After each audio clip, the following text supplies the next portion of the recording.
Superwoman issue 9. This one in particular is the start of a new writer. Kay Perkins is writing this issue. She's the new writer on Superwoman. Steven Segovia did the art. And I think I instantly could tell that we were away from the past writer, because like instantly there was like a handful of panels instead of 50.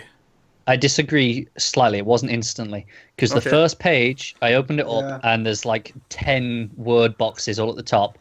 I was like, oh no, there's still a lot of word boxes.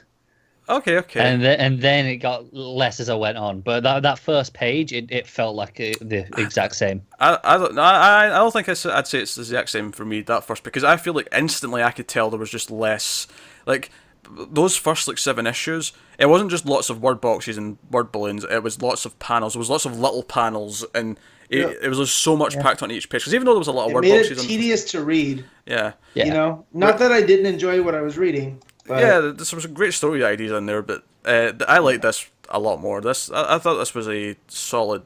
not amazing, but a solid... I'm interested to see where this is going. So basically, Lana has been saved. She comes out of the Kryptonian armor. She's fine, but her powers are gone.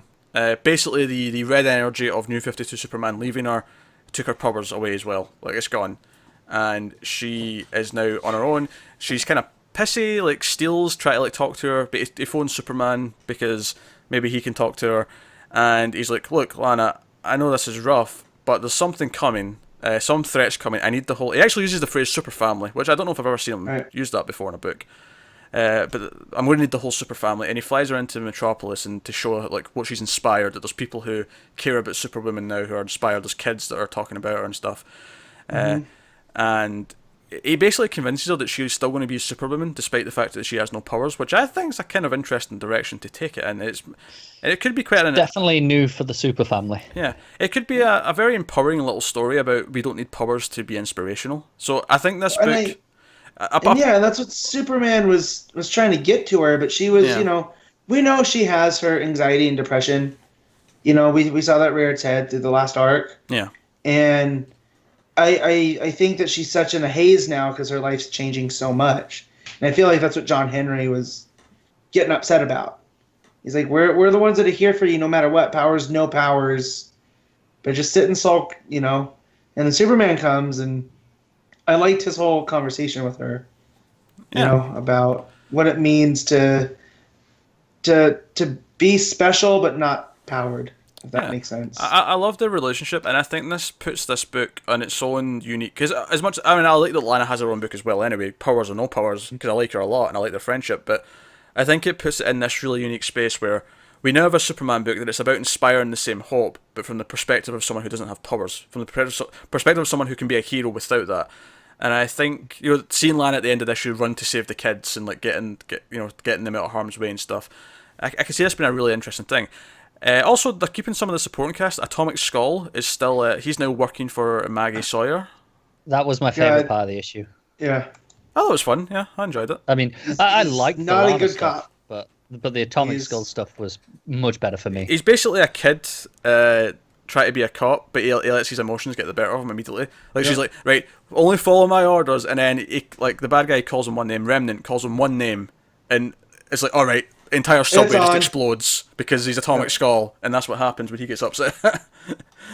And he even justifies it later. He's like, yeah, I tried to follow your orders, but he called me a name, and I couldn't have that. I had to. And at the end, she's like, well, technically it worked out okay, so I guess it's fine. I can't throw you back in the prison yet, so yeah. But... yeah, I do like them propping up Maggie Sawyer.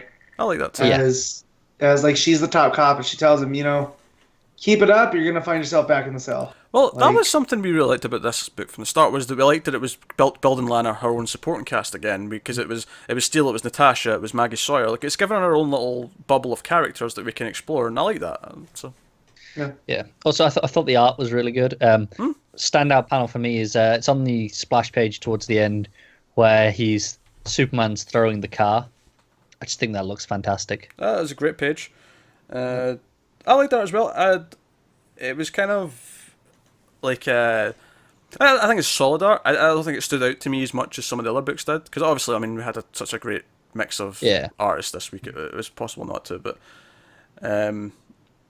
no, I no, it was solid.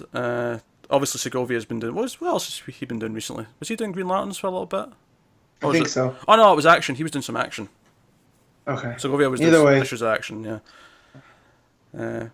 But no, I'm loving the just like Superman and Lana sitting atop the farmhouse having a conversation. It's that Smallville feeling again, and not the show, Yeah. just his early years. I mean, I definitely like this more than the previous run, first issue aside. But I don't know if I loved it either. I wouldn't go as far to say loved. I would say it was a solid new direction that I am very happy to continue with. Partly because I like Lana as a character so much, but no, I was into it. I'm glad with the new direction. Kay Perkins, of course, wrote the Crucible arc. That was the last of the New 52 Supergirl, and that was a really bittersweet arc because I liked that, and then they cancelled the book. Yeah, it was the best that series ever was.